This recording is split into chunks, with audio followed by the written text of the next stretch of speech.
Now, Japan's wartime sexual enslavement of Korean women has long been a source of tension between the two neighboring countries, and a Japanese professor says public sentiment on this very emotive issue has plunged in Japan following Seoul's rejection of Tokyo's efforts to make amends. Our Hwang Sung-hee reports.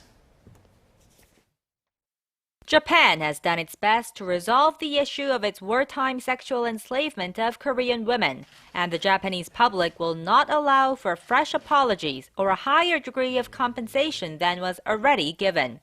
That's the grim outlook put forward by Yasuaki Onuma, a professor of international law at Meiji University and the former director of the Asian Women's Fund.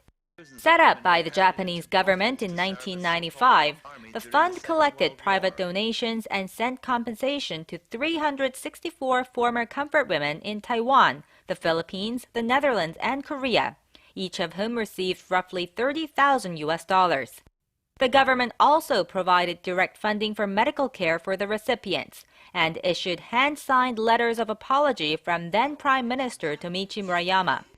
In a recent interview with a group of Korean reporters in Tokyo, Onuma said hardline Korean civic groups were largely responsible for the current impasse. He said the Korean Council for the Women drafted for military sexual slavery by Japan harshly criticized the 7 Korean comfort women who decided to accept the money, saying they were once again selling themselves to Japan by taking Japanese cash. Onuma ruled out a revival of the Asian Women's Fund, pointing to the icy public sentiment in Japan.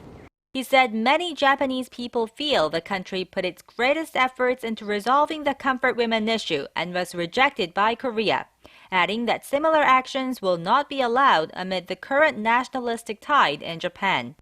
The Japanese professor said the individual happiness of the comfort women must be prioritized and that the issue should not become entangled in the diplomatic feud between Korea and Japan. Hwang Sung-hee, Arirang News.